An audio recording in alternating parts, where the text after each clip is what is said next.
Hello and welcome to Michael Pepper Tech. In today's video, I'm going to be talking to you about what it's been like to leave the ecosystem. This is part one, where I'll be talking about picking up the S24 Ultra, going from the iPhone 15 Pro. In other parts, I'll be talking about the Apple Watch, going from Apple Watch to Galaxy Watch 5 Pro, and going from MacBook Air 15 to the Asus ZenBook 14X OLED. So let's get into it. Part one here. Yes, I have picked up the Galaxy S24 Ultra, and I have moved my number from my iPhone 15 Pro over to this device. Well, what does that mean? That means all my calls, all my texts, everything go into this. And some people might be like, well, what about iMessage?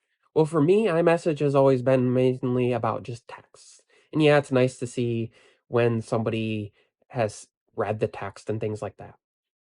But I have a number of friends who I use Telegram with. I switched and got my wife to install Telegram on her iPhone, and so we use that. As far as my parents, they don't really care. They don't really haven't said anything about, oh, why is it green bubble instead of blue bubble? As far as photos, I've always done shared photo albums. That way I don't have to text them to multiple people. I don't have to have groups where everybody's getting bothered by notifications when people reply. I just add them to an album. So if I'm out and about and I take pictures of my son, I add him to an album in his name. I have an album that's just my general like nature photography that's shared with people. And they can comment in there and they can see each other's comments. And the benefit of that is all my stuff is being uploaded to the cloud anyways, so I just add it and then it's immediately there. I don't have to worry about it taking time to be sent to them. I don't have to worry about if they're going to get it. I don't have to think about in response to that if I have an album that my mom and dad have set up and my mom likes to post multiple images that are very similar and sometimes that bothers me. But when they're in there, I can just go and remove the extras or just ignore them. And the other thing is if I get a new device, I don't have to worry about they're all going to be downloaded. They're in the cloud. I can choose which ones to download. I tend to have them all download. But that's how I got around iMessage. The next thing that's been a little bit frustrating has been to find applications that work on this device for what I use my iPhone for. I'm recording with my 15 Pro right now. I can't, record with the device I'm going to be showing and talking about. And as far as editing video, I use LumaFusion. And yes, it's available on Android and I have it on here. But there's an option on there to remove background noise. Now, I have a setup where I could use my full-on camera and stuff. But switching over to doing that, I was using iMovie to record. I was using OBS to record, and for some reason, OBS has been acting up for me, and the audio has been kind of awful as far as picking up background noise, and I haven't changed any of my equipment, the setup, or any settings on it. So for me, one of the utilities is noise isolation, removing the background noise, the echoes, the fan noise.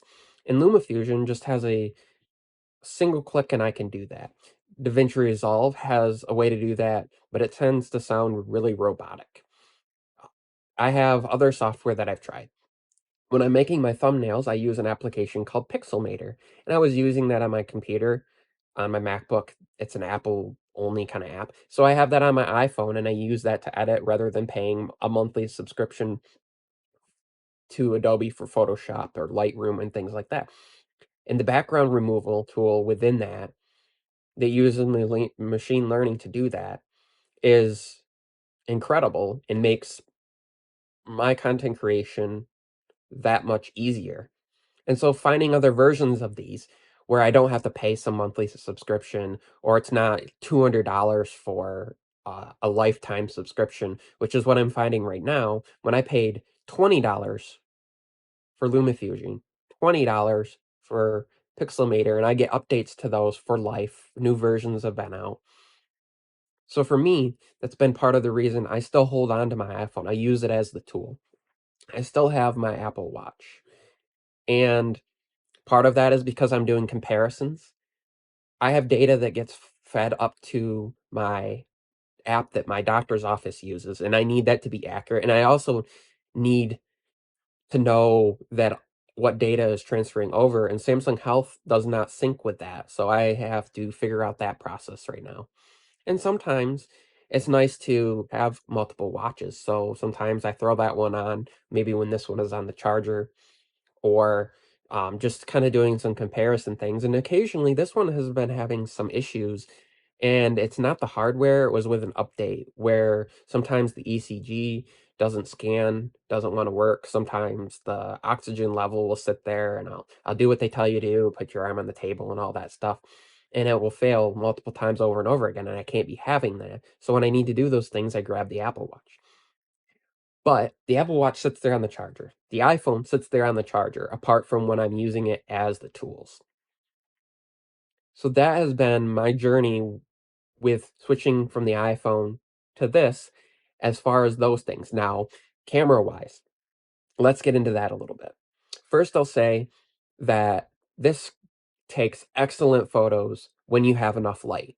So outside, even when it's kind of a cloudier day, that light intensity wise is better than the light. I have all these lights on in this room, and if I try to take a picture of my son with the lights full blare in our living room, the lights turned all the way up, any little motion, it will be blurry on this device. If I grab my iPhone 15 Pro or my Pixel Fold, those two devices handle it better. There's something with how Samsung likes to use a lower ISO to reduce the noise, but then that causes them to require a slower shutter speed in order to gather more light, and that kind of interferes with it. I could go into pro mode, but most of the time when I go to try to take a picture of my son, he's doing something, it's in the moment. I need to be able to take out my device. I can't be adjusting the settings and trying to see, oh, is this going to get the right exposure, and adjusting the color balance and all that stuff. Auto mode. There's a reason why I'm not using my full on camera and I'm using a phone to take those images. I need to be able to just take it, share it right away. Ease of use. And until they improve that, I will have to carry another device with me for those moments. Now, like I said, that's for the low light, the nighttime captures, some dynamic range stuff when I've tried to take a picture of a display and I don't want to have lights on because I'll get reflection. Then sometimes what happens is the display will be blown out if the background is exposed correctly, or if the display is exposed correctly, the background will be super dark. The dynamic range still struggles a bit with that. Even outside with a bright background, I've noticed if, like in the woods behind us, I tried to take a picture of my son, his hair will get blown out because he has lighter hair, kind of blondish hair, dirty blonde hair, and then the sky behind him will get blown out. It doesn't always happen, but it happens enough times, and I can't just retake that photo. I'm capturing that moment, the essence of that, the authenticity of that. So those have been the things that I've noticed so far in my journey of switching from the iPhone 15 Pro to the S24 Ultra. If you switched over from iPhone to Samsung or Pixel or another device, or the other way around, let me know how your journey has been. Maybe some tips and tricks you can share down below for our fellow content creators, for our fellow people, just fellow viewers as well. If you like this video, give it a big thumbs up. If you're new to the channel, please consider subscribing. Also, check out the links down below to buy me a coffee if you want to choose to support the channel that way. Or I also have a Patreon where I share some content early if you're a paid member. It also goes to the free tier a couple days or so later. Check that out. Thanks for watching. I'll see you all in the next video. Peace and love.